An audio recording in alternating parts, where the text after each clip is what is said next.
This podcast is dedicated to the celebration and preservation of the working Australian Shepherd. Your Aussie is descended from a proud and amazing lineage of hard-working ranch dogs, identified and cultivated primarily in the Wild West. Contrary to the breed name, the Australian Shepherd is actually an American breed success story. Only in America can a blue-eyed, scruffy dog rise from the dust of the American ranch to become one of the most popular breeds in the world today. The Aussie's beauty, brains, and incredible work ethic and almost empathic connection with their human charges make them unforgettable and pivotal members of the family.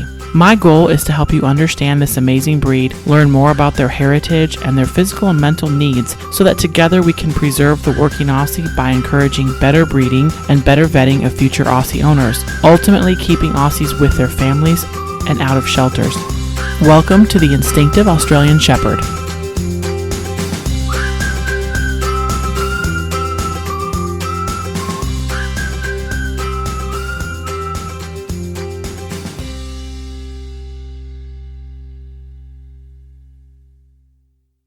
Hey, Australian Shepherd Nation, Jackie Tinker back here with another episode of the Instinctive Australian Shepherd. Today, my guest is Tanya Wheeler from Canada. She lives in Ontario, Canada, and she is an ASCA, Australian Shepherd Club of America, stockdog judge. That's how I met Tanya. She judged me and Miss Harley, I think a couple times now. So I would like to welcome you to the show. Super. Well, thanks for asking me. I've been following your podcast, and I think it's a fantastic topic. Everybody likes to talk about their dogs, and especially like to talk about Australian Shepherds. And probably even best topic is talking about how useful they are, and particularly that breed. And it's a breed that I'm very familiar with. So, and I'm particularly fond of dogs that are useful in herding and in everyday life. So we've been using Australian Shepherds for, I guess, over 25 years. And we have a working farm or ranch, whatever you like to call it, and both sheep and cattle. The dogs, without the dogs, I don't know what I would do. So I don't know where to start to tell you a little bit more about ourselves. 25 years ago, I guess, was where it started, and I wanted just a dog.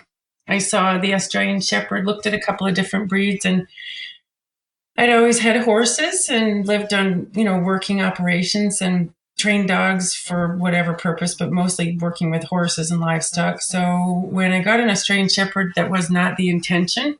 It was more just to get this neat looking dog. And the more I learned about them and went to my first sort of what they called an instinct test at the time, I was pretty fascinated because I've been working with cutting horses for years, but never really thought of a dog as like a little cutting dog, which they really can be. So I got into it accidentally and never looked back. It's kind of changed my life. It definitely shaped my life. And it's been a passion of mine to work with dogs and all animals, pretty much. Training and just, sharing my life with dogs and other critters has been wonderful. Yeah, you have a background educationally in animal behavior, correct? Yeah, I did. I always was crazy about working with animals. I started out as a kid training the neighbors' dogs and collecting wildlife and trying to teach snakes things and turtles and, anything I could try to manipulate into doing something I thought was pretty cool.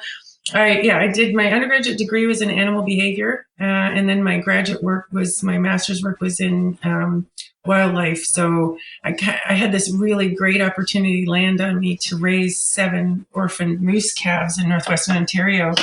Of course, moose were, part of the wildlife biology aspect of it was just to raise the moose, but I ended up doing a paper on the growth and development of moose in captivity and with my supervisor. And then I ended up doing my behavioral research in biology on cow-calf pairs and the sort of eliciting responses from calves to cows. And it was just a wonderful opportunity. Started my passion in, working with animals. So I've worked with everything from rats to dogs to moose, basically. Wow, that's exciting.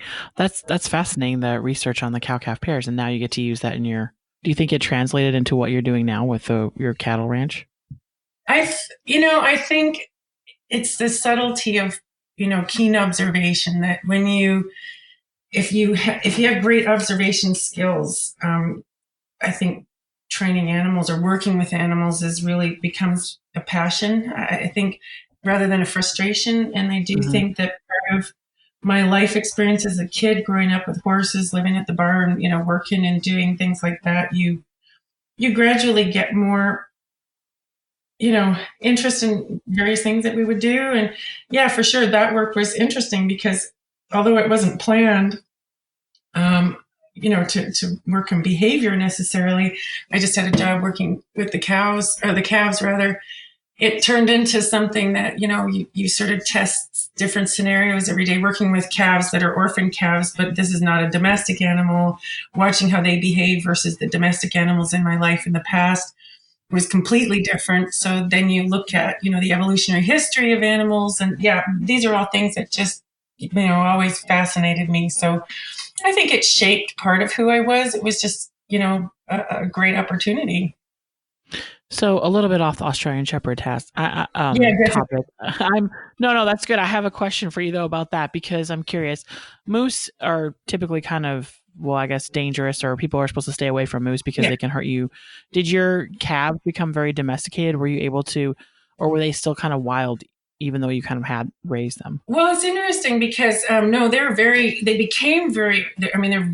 social creatures, and that was actually one of the most fascinating things about them was that I had 7 of them, and of course they were all unrelated calves. There were no twins in our set. They were either abandoned or the parent had been killed or injured in a train or something horrible, sadly. So I mean, they came to me with.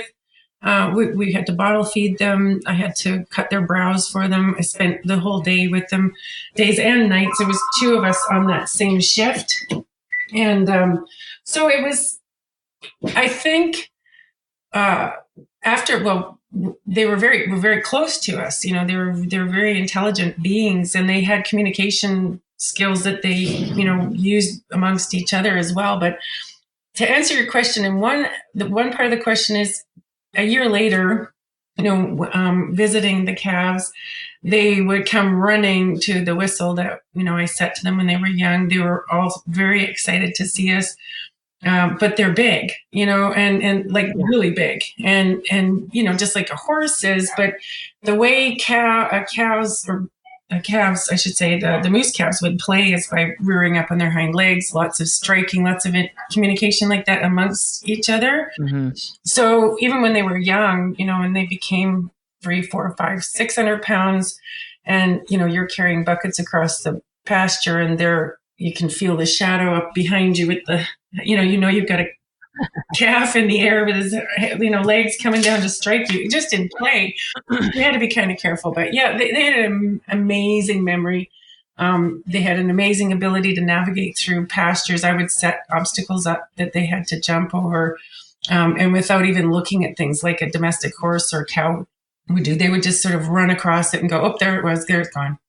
They're very different animals, but yeah, very social. They played incredible games, which is some of the stuff we documented, like tag, and they would, all of them run, tag each other, and then one would lay down, and then another one would pop up and be the taggee or the tagger, and it was fascinating. Anyway, I'm sorry we're so off topic. This is crazy, but no, that's still very interesting. This is all animal behaviors related anyway, so it's all fascinating. That's a good story. So, how did you get into the training? So you got your first Aussie. When did you decide, hey, which I like the correlation you made between the cutting horse and the Aussies working, or any kind of stock dog working, because it's similar. Cutting horses can only do it if they have the instinct and they're born with that ability and drive, just like dogs. Yeah. So I think that was a really cool analogy. So how did you get into actually training? What was your first dog that you trained, and how did you use them? My first dog I trained was Tucker, and I got him from Hartnagel's, and this was an old Las Rocosa dog, and he was very old working lines, which I knew absolutely nothing about at that time. That meant nothing to me. I could care less where my dog came from, as much as I really just wanted a dog, and I had no intentions of ever, working livestock with them. But like I said, I had some geese and ducks, and I had gone to this property that was talking about herding instinct, and it was a cattle dog group here in Thunder Bay. They've long since not really been into that, but anyway, I brought my Tucker to this instinct test, and he locked down. And this actually, Tucker had quite a bit of eye for an Australian Shepherd. He was a very strong-eyed dog, and he went down into this, so that low body position and got locked onto these ducks, and it was pretty neat to watch. And I still was able to communicate with the dog, but he was a bit of a tough guy. And I started to get more involved, went to some clinics. My first clinic was as a spectator. I think Kathy Warren was teaching it down in Wisconsin. Wow. Yeah, it was awesome. She had Fred then, so that was really neat. I just remember her. Love that dog. Yeah, wasn't he? Love Fred. Yeah, and Kathy was teaching, and then Fred would kind of sneak up, and she'd go, "Fred, lie down." He'd go, Fred. But yeah, no. So, and my first clinic, I remember asking questions like, what I felt at the time. I felt really stupid. My mom was with me, actually. We had to pay for my mom too, but she could care less about herding dogs as well. But I remember sitting there asking questions like, what do you mean by go by and away to me? But they were really nice people, and I got hooked and started training and competing, and it was. Well, you got lucky. Yeah. With your first dog, that you got a stock dog, a bred stock dog. Las Ricosas is one of the original working lines. Yes. So you kind of got lucky with that. And I also heard that the original Las Ricosa lines did have a lot of eye. Yes. Yeah. That they used to have a lot more eye than they do now, per se. Yes. Yeah. I think that, there was a bit of branches that came out of Las Ricosa over a period of time, over the years. But I know that they've been working hard to going back to some of those dogs, which they had. And so a lot of those dogs, as you probably know, were the foundation dogs behind the hanging tree dogs. And if you, go back into your pedigrees, you can see that. So I think there were some very strong-eyed working dogs. Definitely Tucker was one of them. And as a result, because almost everything I've bred or raised over the years has some Tucker in it or in them, my dogs do have a fair bit of eye. Not all of them. Some of them are fairly loose-eyed, and they're all fairly upright. But I have some that are really quite, I would even call them a bit sticky. But they've got some lines in there that might contribute to that as well. But yeah, I got lucky. I got a great dog. I got hooked, and I went to lots of clinics. I don't know how many over the years. I can't even tell you. You never really stop learning with herding. I became, passionate about it. I'm one of those people that started out getting a dog and then went and got the livestock, but then I got into the sheep farming business and actually, ended up raising, having 100 to 150 sheep and trying to make some money out of it at the same time. And we had the property, so that wasn't a problem. My ex-husband raised Simmental cattle for the last 4 years. So we also used the dogs on the property there. So that farm is about 183 acres. And I sent you a little link to some drone video we did in the summertime. Yeah. And so all of my dogs I've always used, primarily because they were helpful and useful. And as the more you use them, you have major disasters from time to time, when things get loose and whatnot. But I'm very proud to say I can pretty much, if anything got loose on my property or my neighbors' creatures get loose, my dogs are highly dependable. We just take them out. They have a natural instinct to gather. They get around everything, and we can bring them back to where they came from. I think Aussies learn that chore life so quickly. Yeah. It's almost like it's hardwired into them to work chores and pens and tasks that make sense to them, whether it's in a field or in a feedlot. They understand tasks very quickly. Yes, you're absolutely right. And I think Jacqueline, or is it Jackie or Jacqueline? Either one is fine. Jackie's usually what people call me. Okay. Well, yeah, what I was thinking, when you say that, it is really true. And I think there's a reason for that. One of the reasons, because I work with a lot of breeds, that's one of my things, is I get to work with a lot of really interesting breeds, and from Border Collies and Kelpies, and I've handled and trained and trialed Border Collies and Kelpies. I've also owned them. But I love the Aussie because they have an intuitiveness that's really different. They have their emotional intelligence is far different than other breeds I've worked with. I'd say it's probably the highest, which can make them both lovely dogs to live with and complicated dogs to live with because they're always trying to outthink you. But why they're successful in the task aspects, I think, is because they're always trying to read what you're going to do next. Like they watch every little tiny thing, like what you're looking at, which gate you might be aiming towards. So, in training, they can be a teeny bit challenging because they're very independent, but it's that independence that makes them such incredible natural dogs. Yeah, exactly. I've got one now that I just think he came hardwired, knowing how to do all these jobs. I've never taught him, and all of a sudden he just does them. He puts stuff in pens and takes them out of pens, and I've never even taught him, and I think it's just the coolest thing ever. They're not all that easy, but I think they all have some level of that, and that emotional intelligence I also think is really neat. It makes them very cool dogs to work. So yeah, absolutely. And I think I don't know how many dogs you've had over the years, but probably your other dogs were almost, if not just as good as this young man that you've got now. But it's until we start to understand how to allow dogs to work naturally.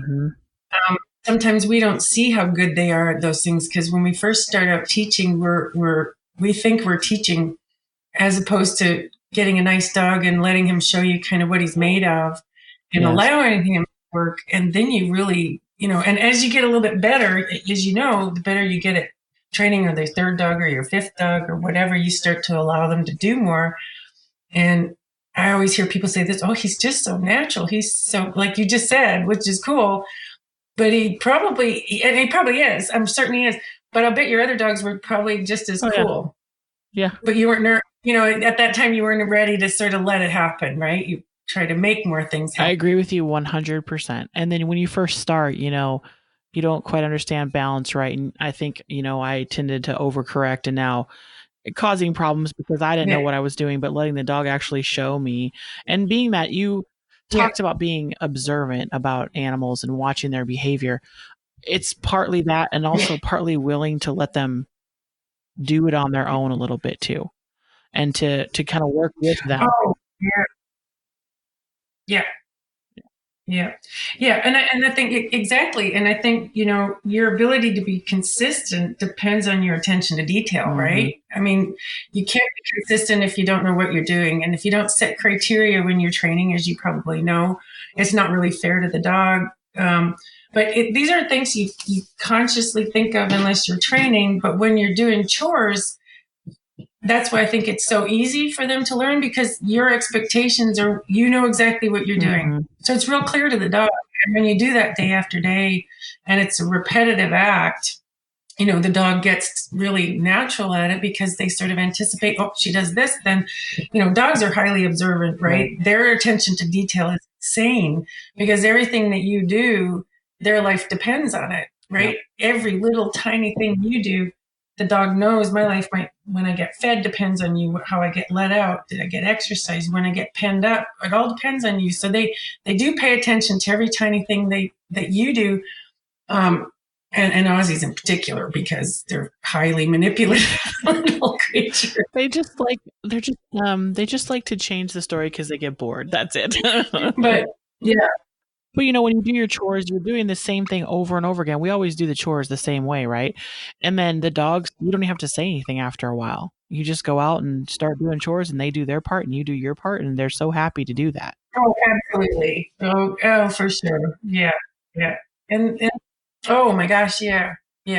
I know I sent you that video. There's a drone and, the reason we made it was because, we do all this work all the time and people say, you do outruns with your dogs that are a quarter mile. And I said, yes, Aussies will do. I mean, they don't often look like the border collie type of outrun, but by rote or by, repetition, definitely we depend on the dogs to go bring the cattle in when asked to or at a set time of day, because rather than, walking out on 183 acres, we got rid of all of our horses. Probably the last quarter horse we had was maybe 15 years ago now, which is kind of sad, but got more expensive and we weren't doing enough with them and we got the dogs, it seems so much easier just to send the dogs. So when you watch that video, what it shows you is what those dogs are trained to do just by repetition, going out that distance and, find the cattle, then they bring the cattle in from the bush or the trees or down in the gully or whatever. And then I'm sure Susan's the same work that they do, but on a much smaller scale here because we don't have that kind of property. But, finding the cattle first and then bringing them out and then, bringing them where you want them to go. And I find that amazing that they will learn that. But I think a lot of Aussies or any breed will learn that given the opportunity. I don't think it's such a rare characteristic. I just think most of those dogs don't have the opportunity to do it because, we're trialing, or we don't have the land or whatever. But I think it's very natural in that breed. Right. Mm-hmm. I agree. And I think our expectations are too low. I mean, these dogs can do so much that, we kind of make excuses. Oh, they're just Aussies. They can't do that. And, I'm seeing more and more people doing it without even, like ranch people, they don't know the dogs shouldn't be able to do that. So they can do anything. So I think that we have to, it's all about what we think that they can do, because they'll step it up. Yeah. So, and I think naturally the outrun is probably not real super pretty, but I don't think any, border collies and kelpies still have to be trained to do an outrun as well. Yes. But, Aussies, you'll see them if it's doing it their way, they'll run to the middle and they'll gather them from the back. Well, it's not what we want. No, it's exactly what you said is funny because I remember going to an AHBA trial years ago. Bob Vest was judging, and I asked him, I said, because we had this outrun down to the bottom of this hill, which was actually, there was a lake in the middle, a small pond, I guess, small lake-ish, and a tree on one side. And I said, well, when we send them on the outrun, did you have a preference in which direction? It might have been a dumb question, but he looked at me and he smiled. He says, you have an Aussie, don't you? I said, yeah. He said, well, what do you care which way he's going to go? He's going to go straight through the middle, just like you said, get to the back and bring you the sheep. Because they tend to be, not the same finesse on sheep, but honest to God, I don't think there's a better breed on cattle. They are hands down, in my book, the finest cow dogs out there is the Australian Shepherd. Again, not so much finesse as the Border Collie or the Kelpie naturally, but I think you can teach a lot of that, like you said, and get some pretty amazing results. And most people, let's just face it, people who are ranchers, farmers that don't have any desire to train or have anything look pretty, they just want the job done. They don't really care if they run through the middle, but they gather them back. As long as they don't run them out through the, it's not pretty, but and as long as they don't spread them out from here to Kingdom Come, which they usually don't. But I mean, they don't care if it's a light bulb shape or pear-shaped outrun or whatever it is that you want. They just want the job to be done, the cows not to be run, and the weight not to be run off the cattle, and to be controlled and safe. I think. Yes, absolutely. So. And some of that style stuff, I wrote an article for a Swedish magazine this last year, and I actually put it up. I don't know where it went. It was on the Aussie Stock Dog Source or Working Aussie Source or something. But and it was actually talking about that because there's this expectation for all our breeds to work the same. And I think there's this inferiority complex that a lot of us have. Oddly, how we attain this, I don't know, but to the Border Collie style of working. And I mean, I love Border Collies. They're incredibly talented dogs. But even in the Border Collie world, which I spend a fair bit of time in when I'm traveling, I've got some great friends that are sort of at the top of their game and overseas. And they say the same problems they're having is, the Border Collie that was bred for working the hills is a different dog that's what's bred now for trialing. And, they're seeing a deterioration in the quality of judges that have never owned livestock, calling dogs for gripping when gripping is necessary in a real working situation. So the synthetic sort of environment of the trial arena, it's affecting our breed too. And I'm not saying that there isn't an extraordinary dog required to go to finals, one that's, used to be in hall, can jump into any situation, that can... And that is not the same dog that works on a ranch. And the dog on the ranch, it's not to say that neither one of them can do each other's job. It's just that the experience and opportunity is very different.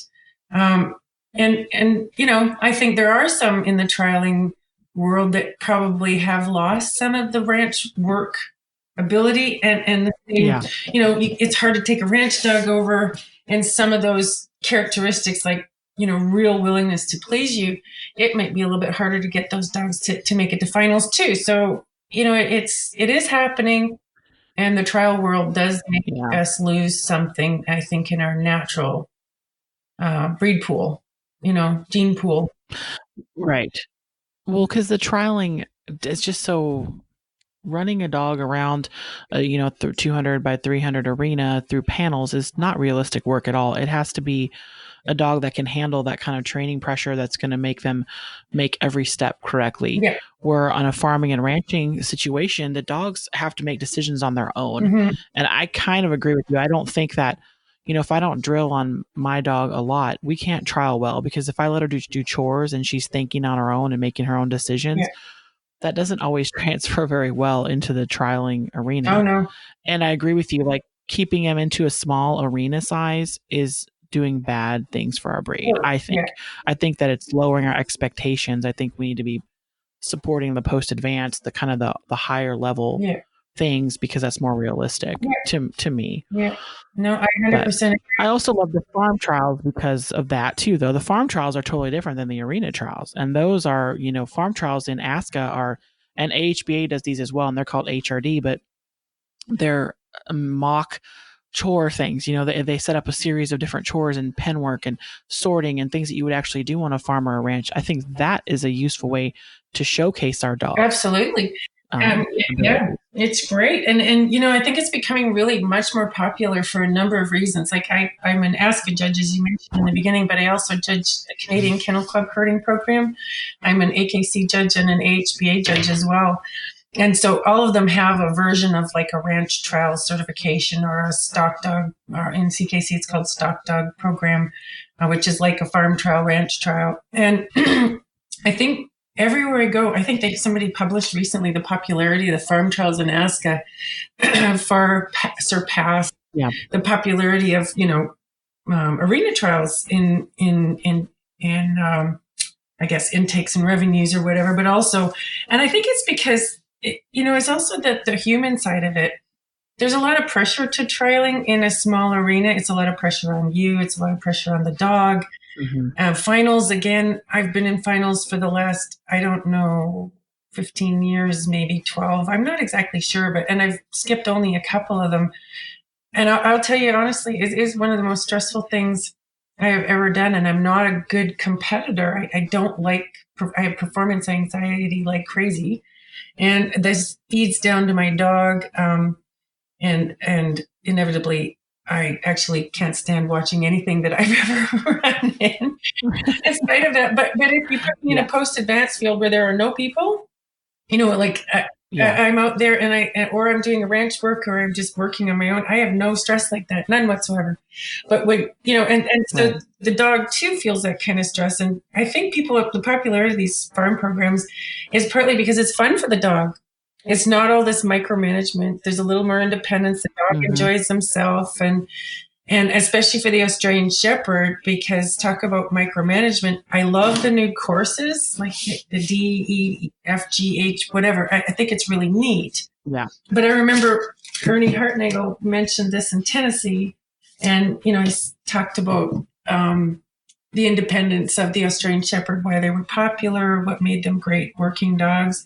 And he didn't take anything away from these new courses except to say that the dogs that will win are dogs that will tolerate more micromanagement. So if the program stays heading in this direction, right, the dogs that win, which obviously is often, the dogs that win are the dogs we breed towards, right? And because they win in trials. But if the micromanagement of this breed and our trial program dictates that, especially in finals, that, the best dogs are the dogs that can take the pressure, take the micromanagement, that aren't really independent, that are more willing to please. I'm not saying they're all like that. I'm just saying that we risk that if our organization values the winning trial dog versus the winning ranch dog or the winning farm dog, or you know what I mean? We risk Oh, I know totally what you mean. Several of us have been having conversations about trying to, you know, suggest that this is probably going to get me in a lot of trouble, I but go, or get me some feedback, but that's okay. But that's look, what if finals wasn't just arena trials? What if finals had an element of farm trials, an element of arena and post advanced? oh, love What it. if it was Oh, actually, yeah. something like Yeah. that? Then we would be expanding our, and also, I was in Colorado and there were a whole bunch of people that came in, maybe 20 people. Um, from some farm tech program at a technical college Mhm. to observe the Aussies running the arena trial. And the arena trials, they were on cattle and they didn't go that well that day. And I was kind of feeling bad that they were watching. But the other part of it is this. Um the, the average rancher farmer doesn't have the ability to say, okay, they're watching this dog put some cows through a panel. Mhm. Like, I don't think that they are able to translate, oh, at my farm, that means I could get them to do this and this and this, Mhm. because it's not realistic at all. Mhm. Yeah, there's a pen in the middle, which is nice. If we have the courses with pens and shoots, maybe they can say, oh, yeah, maybe that's useful. But I like the farm trial better because it's actual things that people actually do on a farm or a ranch. And then if you have people who are outsiders who don't get trialing or are not into Right. trialing, but they want a really good dog, they can say, ooh, I want a dog that works like that because my farm is set up like that. They can, what I'm saying? It's Yeah. it's much more realistic and other people can actually appreciate it as well. Yes. Yeah, no, I think that's and it is embarrassing, isn't it? Sometimes that's what you're exactly right. And I hadn't thought of it quite like that. Although we've said the same thing here in my circles of people as well, that the finals should be.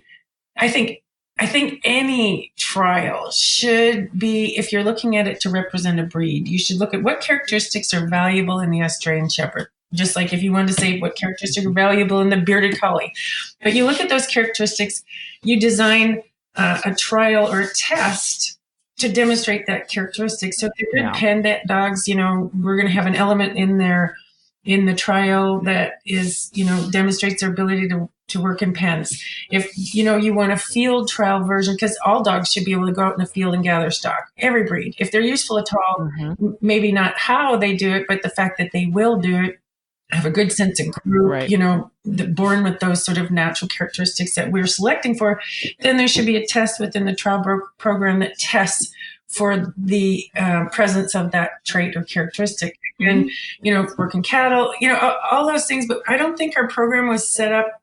It was set up with different things in mind. And I can't criticize it because at the time I think they did the best with what they had. And they were just, looking at these dogs versus, in this environment and the livestock they used back then too. I mean, if you've seen some of the videos, they didn't even have fences. There was a bunch of people standing around as fences and all these range Yep. that barely see dogs and pretty amazing. Yes. But things have changed. Oh, yes. I remember. Yeah. I remember trialing when I started this when I was 14, about 30 some years ago. Oh, wow. And, Brahma cattle jumping off. I took a big long break after, for college and kids and all that. So I haven't been active for 30 years. Yeah. But, Brahma cattle charging you and jumping over fences. And, it was crazy. It was just like a rodeo back then. And you're right. I think they did the best they can, but maybe now it's time to have that conversation about, okay, so we've been doing really well and it's not any criticism on the program, but maybe we look at it with fresh eyes and say, okay, so what's the next step of the evolution of this program so that we can highlight the skills of these dogs? Yeah. Because, not one of our courses has an outrun. No, I know. Like there's a lift sort of on B, but it's not really an outrun. No. And it's super small. And so, and it's a fetch dog and we have hardly any fetching in any of our courses. So it's like, hey, maybe we need to say, all right, we've been doing great. What's the next step in the evolution of that? And I love that this conversation is happening. And I really hope that it starts something kind of brewing and knowing that other people want to change too. And so maybe it's time to really step it up. Yes. I don't know. Absolutely. And, I have to say, because I as a stock dog judge, and we go to the stock dog committee meetings or the judges education meetings, which, by the way, and I'll probably get in trouble for saying this too, is about the most painful meeting I attend each year. But anyway, but just trying to get things new, and because I judge for these other programs and I compete in CKC. CKC is probably the most defunct organization in the world, and I don't care if I get fired for saying so, but their program is amazing. And just to give you 2 seconds on that, we don't ever have there's no preset course in the CKC program. It's 3 obstacles and a freestanding obstacle. So the score sheet can be the same for every course, no matter how you manipulate the course. You can have a figure eight on the first two obstacles at the top, come back down, do your freestanding, and do the other one. The course will never be the same, and you'll never know what the course is till you get to the site, which is lovely because you never get dog broke stock.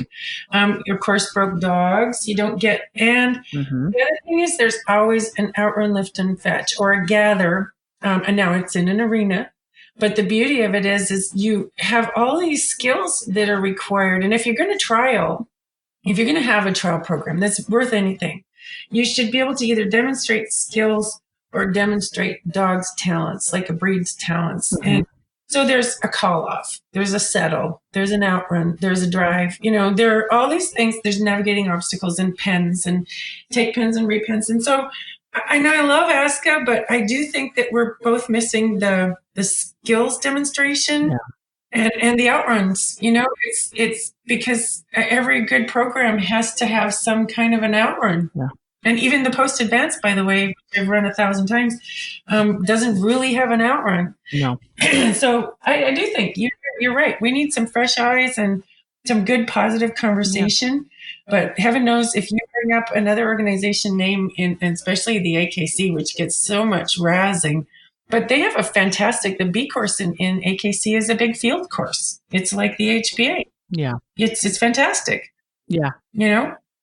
Well, and even NCA, if we're going to go into the Border Collie world, National Cattle Dog Association, NCA here, you don't know what the course is until you get there. Yeah. So I kind of think that it's just time for us to play with the big boys now. I think so too, because I think Aussies deserve more credit. And I think we need to put this in perspective. I think one of my biggest pet peeves, other than people not allowing their dogs to work naturally, which drives me bananas. But I think my biggest problem with the trial world is we compare ourselves to the Border Collie, which I think is a fabulous breed. Don't get me wrong. This is not a shot at that world at all. But they're having the same problem. People don't realize that what they watch, the 3 sheep collie trials, the Border Collie trials, is a specific sport. It's really, some of those dogs are absolutely. I was at an Irish Open one, qualifier for their worlds just a couple of years ago, and I asked these guys, so does anybody actually use these dogs? And they all started laughing like, no, these dogs are useless. These are trial dogs. Don't you know that these, they can't get them to come in closer than 100 feet, to stock. But that's what they're bred for. And we either accept that the trial world is a completely different world and this is just a game and a sport and we breed animals for that sport. Mm-hmm. Or we breed dogs for their purpose. And I'm a fan of purpose-bred dogs, so I like to see us preserve that through our trial program. But who knows? We'll see. It would be nice to have. You're right, and you're right about that. In the trial dogs are different than the arena dog or the farm and ranch dogs, and you're right about that. And even in the Border Collie world, you've got the sheep dogs that have been raised for hundreds of years on the hills and to do trials and to work sheep. And then you've got the cattle bred Border Collies, and who knows how that happened, but they don't even look the same. They have slick hair, they have big old broad heads and red. And so like all these things that happen, you're like, black and white dogs for 700 years. And now all of a sudden we have not black and white dogs anymore and they look totally different. Right. So whatever. I mean, they don't really care. They just want dogs that can win trials and all that good stuff, but they're totally different things. And so we have that same situation with our dogs too. And it would just be lovely if we could have a showcase for how amazing our dogs are. Like, why can't we have a trailer load? Why can't we have some sorting is more of a handler skill, but there's some dog in there and putting him in pens and making it fun. And that's our call to action, guys. Those of you that are interested in doing this. There are people who are interested and wanting to do it. And everybody that I've talked to about this, I kind of thought I would get shot down a lot. And so far, everybody's been really supportive of doing some of these things and making some changes. So I think it's possible. Absolutely. I posted a few weeks ago something on Facebook about the New Zealand trials, and I don't know if you've ever seen the huntaways that they use there, but if you watch their eye dogs, they usually have a huntaway and an eye breed. And this is a country that has millions and millions of sheep still. Like this is And they look nothing like border collies. They look like big, some sort of cross between, I don't know. They look like hound dog type. I saw the video. I know what you're talking about. They looked very like nothing I've ever seen. No, and then, I mean, these people are they're the art of sheepdog herding in the whole bloody world, and they're amazing dogs. I mean, they really are incredible. That's the usefulness of the hunt away. I think that's what I love about herding the most. I will be honest, is the variety of working breeds that have a purpose, and I think it shouldn't diminish. One style shouldn't be diminished by another style because they, I mean, obviously we know that the border collie looks beautiful. I mean, it just does look so neat, so stylish. But the usefulness, again, not a breed I would want to use for cattle as much as an Australian Shepherd. Again, not to diminish its style, but I think they all had a purpose. And I've seen bizarre breeds because I do a lot of clinics overseas. I've seen breeds I've never even heard of before, and watch them work, and then you listen to or you read about what their intended purpose was, and it's like, I'll be darned, that is an amazing little dog. Yeah, very amazing. I just love it that, when you first start a pup, like the thing that I love watching young pups start is that they don't even, it's like something in their brain is leading them around. They're not even conscious of this thing that's happening. The dog's just kind of like, what's happening? And their brain is just suddenly kicked in. They're doing all these things and, fetching and bouncing and all that kind of stuff. And I just think it's so cool because you can't just put a basset hound in there to do herding because their brain doesn't lead them around like a herding dog does. No. It's fascinating to me. It's fascinating. And that not every dog will work, and that's the challenge of breeding. And one of the things that I see, not as much about this, but I mean, since we're talking sort of a little bit of genetics, is not every dog will work even from working bred lines, and not every dog will work even if they work to the level that an individual maybe wants or something like that. Yeah. I think it's more consistent than it used to be, in my opinion. Like I think with working bred dogs, but then we have all these other people breeding whatever dogs, even just backyard dogs, and they don't even have the proper structure to do anything. I won't even go off on that tangent or anything, but anyway. Oh, yeah, we could go off on so many tangents. No, we don't want to do that. Not this call. Maybe the next one we'll talk about, For sure. No, but you're right. I think definitely, and I think and this is, like I told you, I had the two pet peeves on the subject. One is quit comparing our breeds to other breeds. Just relish in the fact that they were designed for a specific purpose. People say, "Oh, Aussies work too close." I said, "Gee, you know what? They were actually selected they were valued because they worked in close." And here we are now trying to kick them out.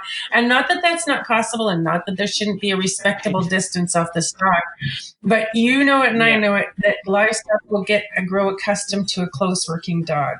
But a dog will never grow accustomed to being beat up, kicked at, thrown shit at. Pardon my expression. You can cut that out. No. But, I firmly believe that livestock get accustomed to this working style of a dog. They will adapt to a close working dog. But our dogs, it's very unfair to take a breed that works closely, has force, power, confidence in tight spaces, and be radical about our expectations to get them to work far away. It can be very damaging. And I think that's what I see too is, again, my other pet peeve is we don't allow these pups, like you said, they walk out there, their instinct engages, they feel amazing, and people start putting demands on them right away, and particularly to get wider, which I think, let them work and enjoy themselves. And I mean, I'll take a working dog over a trial dog any day. I love watching my dogs work. I need them to be instinctive. I expect them to be born with certain traits and characteristics, such as, a natural sense of group, feeling that bubble, but some are going to feel the bubble 20 feet away. Some are going to feel it not till they get in 3 feet. They feel it, but some are selected to walk. They just selected to walk into it. Right. Well, and on a farm, with my sheep, if my dogs, they get used to the dog, and the dog has to work in close, because if they're far off, the sheep will be like, see ya, and they'll stomp their feet at them, or they're going to, in cattle, you pretty much have to work kind of close on cattle. You can't be way off there because they're not going to feel that pressure. They don't have the same bubble. So you're totally right about that. And so, and also I think you can teach the dog to turn their power down Yeah. And you can see these Oh, dogs yeah. looking in Absolutely. so close to light sheep, but they can turn their head, they turn their eye. It's the dog learning. Yeah. And when we're pushing them off that far, I think the dog misses their opportunity to communicate with the stock, because there's communication going on Yeah. between that dog and that stock. Like, Oh, yeah. I'm not a wolf. I'm not going to Yeah. eat you. I'm going to take care of you, but you have to listen to me. And the Yeah. way that Aussies interact with babies and the way that they act with all these other animals, their communication skills are wicked. And I think that pushing them off, it handicaps their communication abilities, because like you said, they're naturally wanting to be close. And if they're close and they're not rushing the stock, what's the problem? Yes. Yeah. Yeah, absolutely. And I think that's the beauty of the breed is that's just like you're describing. I think that's what's wonderful about them. And they can learn to work a little bit Mhm. differently if you like you said, and I think that was a brilliant way to put it. And we talk about this all the time with my students is your body language needs to communicate to your dog what you want, and you need to, in addition, your dog needs to use his body language correctly with the livestock to communicate what he wants. So it's our job to help them build their confidence, so their approach to livestock is confident, not insecure, that we're not putting so much pressure on them that they put the pressure back out on the stock. A lot of really good dogs get overlooked because they say, oh well, he doesn't want to work, and or he bites too much. I mean, both of those reasons are usually caused by too much human pressure. Right. And I think, like you said, that opportunity for the dog to communicate with livestock, we can create some really nice peacekeepers rather than soldiers, Mm-hmm. And I like that notion that you can train a dog by giving him the opportunity to be fair to livestock if you're fair to the dog. Yeah, I totally agree. And I was surprised when I came back after a big break of how far out these dogs were working. If we do Yeah, this to yeah, this dog, like you said, this breed was selected to work in close. People needed that, and you need that on a farm and a ranch. But we're going to lose that if we keep pushing them out and making them breeding for these big outruns and stuff like that. So I think we just need to be careful. I think there's a balance between getting some pressure off, but also teaching the dogs to use their pressure. Dana McKenzie yeah. has a dog right now, and this is how our dogs were back in the day. When I remember my first Aussie worked right on Mm-hmm. the butts of the sheep, but the sheep didn't go running off Mm-hmm. in craziness. They were fine with that. And Dana has one Right. now. Her name is Bee, and I think she's part hanging tree and part Dana's line Billy dog. She works right Yeah. on the sheep's butts. I mean, she's right there, Yeah. but the sheep are just walking calmly, but she's working right Yeah. there. And that's like, it kind of was a flashback to those old dogs. You started with La Cercosa. My first dog was a Windsong, a Raising Cane daughter. Oh, nice. Yeah, yeah, yeah. Yeah. So Lovely. we were kind of started from different lines of totally different experiences, but Yeah. that's how they used to work, and nobody really had a problem with it. So somewhere in the No. last 30 years, it's been like, hey, let's kick them out. And if you push an Aussie too far, like when I'm starting my pups, I have to be careful because we want them to work that bubble, but if you push them too far, they're out of contact, Yeah, and they lose and confidence, then they're not learning, power. Yeah. and then their Yeah.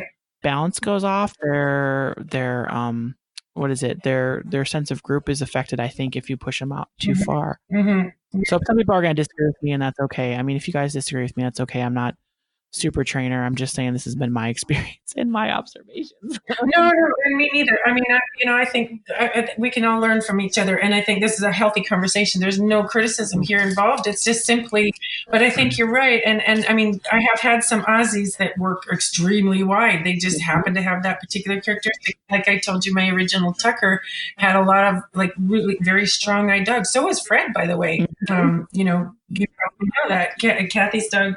Fred was a very strong-eyed dog in my recollection, but I think they come with these different things, and that's what we have to accept about them is we're not just there to train them.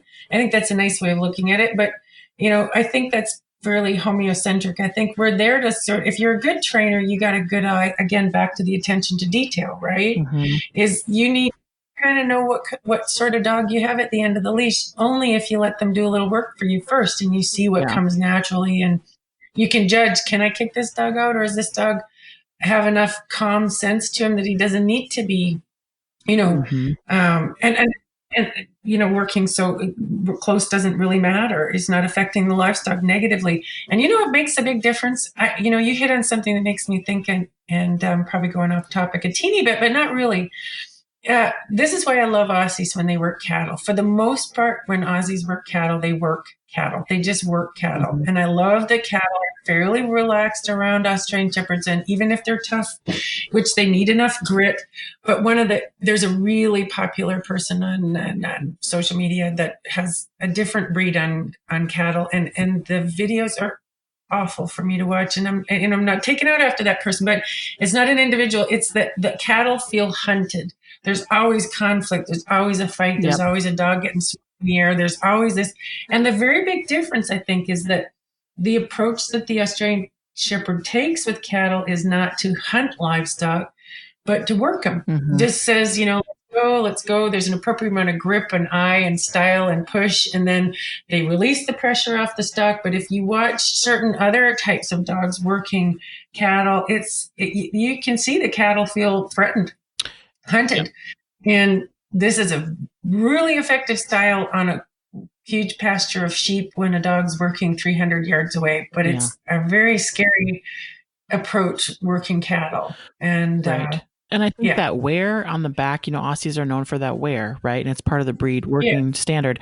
The wear is, when they go back and forth in the back of the sheep, it allows them to take pressure off a certain, when they're on one side, they're putting pressure on, they move to their side, they release pressure from one side. And so then the animals, I don't think, feel as hunted when rather than when a dog's like staring them down. When it's something is staring at them, you're like, it makes them nervous. Yeah, you bet. Yeah, it's a big difference.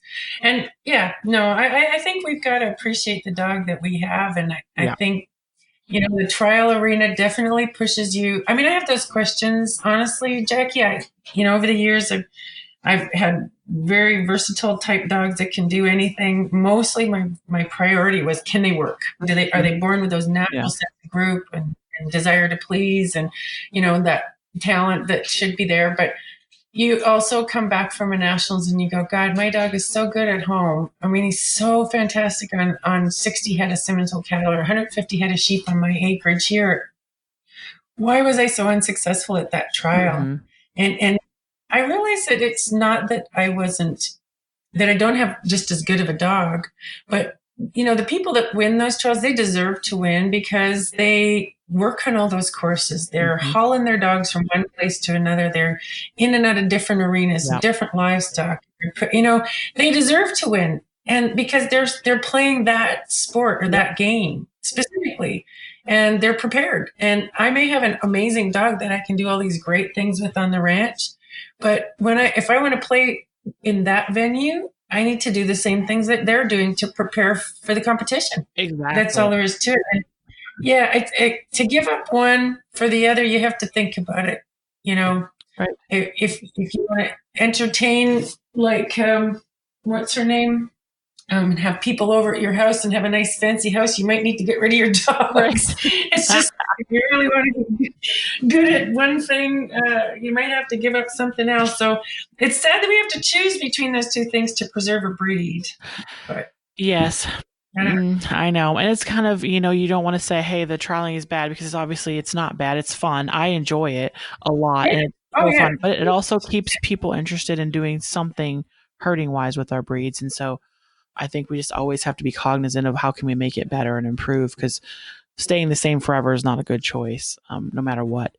And I wanted to also say that I think one of the other things that I really like about the Aussies, and this is probably true in other breeds, I'm just not as familiar with other breeds. I mean, I know it's true in other breeds, but in our breed specifically, you can go to different working lines and have a totally different type of dog. Like, you can pick the kind of dog you want, and obviously they're going to have the same, general abilities, but you'll have like unique personalities and unique styles in different lines. And I think that's kind of cool, and there's you're right. It's kind of cool. Yeah. I mean, obviously they're going to be similar. They're still Australian Shepherds, but there's still there's going to be this little, I have 3 dogs from 3 different lines, and they work differently.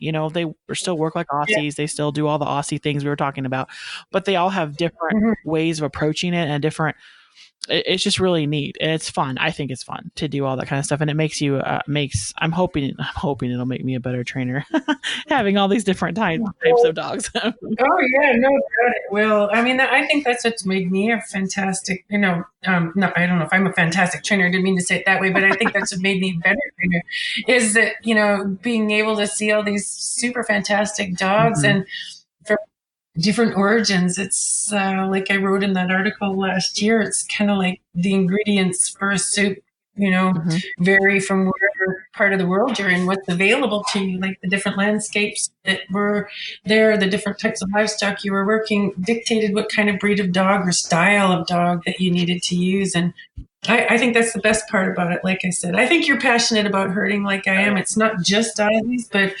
and you're right. I mean, within the Aussie breed, there are some really distinctive lines that, and I think they're all great. Yeah. I'm really not a bloodline blind person. Mhm. I have a lot of different in my kennel that I love, and I've mixed them up based on just selecting for temperament and type.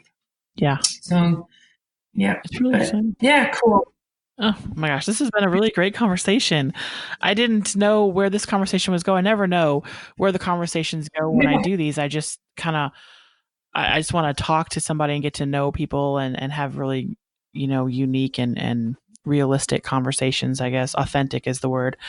So this was really exciting. I really enjoyed it a lot. Yeah, me too, Jackie. And I think what you're doing is fantastic. I think the more dialogue and communication on the subject of our breed in particular is really important. And there's some great people you've already talked to, and Mhm. I'm sure I look forward to listening to the next folks that you have lined up and Yeah. enjoy it Well, quite a bit. that's the other thing I wanted to put out there. I guess we've sort of talked about it a little bit, that we've talked about some, quote unquote, controversial topics or whatever. But the reality is, dog people can kind of be mean to each other, and I'm not sure why we do that, because we all passionately love this breed and we want the best for it. And so the Yeah. thing we have to do is be able to have these open, non-judgmental conversations and allow each other to disagree or agree to disagree, but come to a consensus of, hey, how can we move forward? How can we, be better this year than we were last year? And how can we be better, now than we were 20 years ago? Because our dogs, I think, are better. I mean, I've seen some really great dogs out there, great dogs out there. And so, that's the conversation we need to have. And we need to not like, we need to be kind to each other and understanding that we all really care about this breed and we want the best for it. And how do we do that together? Because this is all we have. We have each other, and all of us crazies are in this pot together. So we we need to get along, and we need to be kind to each other. We need to talk about things without having our feelings hurt. Well, and I think it is, I think from my experience, and I think it's true, dog people can be harsh with one another, but I compare dog parents, like, people's dogs, the way they get along, like to hockey parents. Yeah. Hockey parents, don't start messing with their kids. And I think that's what it is. Dogs are a lot like our children. So, when someone criticizes a line or a dog, or, Yeah. it starts to become an extended family. My dog came from this breeder, therefore she's part of my family, and you're criticizing my family, and you just don't mess with my dog. Well, and I So, think we just need to avoid criticizing dogs and saying, look, you guys, you decide, here's the standard. You decide your own, if your dog meets that standard, but this is where we're going to go, and we're going to try and make ourselves better and be better than we were before. And, come along or don't. But, and we can, that's the beauty of having all these different lines and all these different characteristics, is that, hey, I can appreciate a dog, but say, hey, that's a really good dog, but they don't work the way I want, that I like this other style over here, and nothing wrong with that. That's, otherwise we'd all have the same dog if we all wanted the same thing. So anyway. Yeah, right. Yeah. And that should be okay. You just accept what you like is fine. And I think it's a level of acceptance that is kind of coming. I think it is. I don't know. Mm-hmm. Rather than tolerate, I think the best thing is acceptance. In everything. I mean, people are funny creatures, right? We Yes. go along with normal life, never mind the dog world, just as bad as the horse world, and everything else can be pretty critical. Oh, it's the same. People are people, and we're all kind of crazy. And look at how much money we spend on these silly dogs, so that we love so much. I'll tell you, in the last 2 months, I've been to the chiropractor for 4 of my dogs, one of them twice, because he had an injury in his back. I went to the massage therapist person. She came out here because I have, I don't know, I did 5 dogs, trigger point therapy. I bought special food. I haven't had a massage in 10 years. I've only, that's ridiculous. But you're Right. But your dogs get massages. Oh, yeah, absolutely. They get the best, for sure. Well, thank you so much, Jackie. I appreciate it. It was tons of fun. Thank you very much. I know this has been fun. Hey, and that's the show today. Thanks for joining me. I hope you really enjoyed it and got to learn something about this amazing breed, the Australian Shepherd. Join us on Facebook. We have a private group called the Instinctive Australian Shepherd. Join the group and join the conversation there. You can also find us online at theinstinctiveaussie.com. That's where you'll find all the show notes, the links to anything we talked about this show, and all of our past episodes. Subscribe to this podcast on iTunes, Spotify, or wherever else you find your favorite podcasts, and that way you'll be the first ones to know as soon as an episode is uploaded. All right, everyone, I'll see you down the road.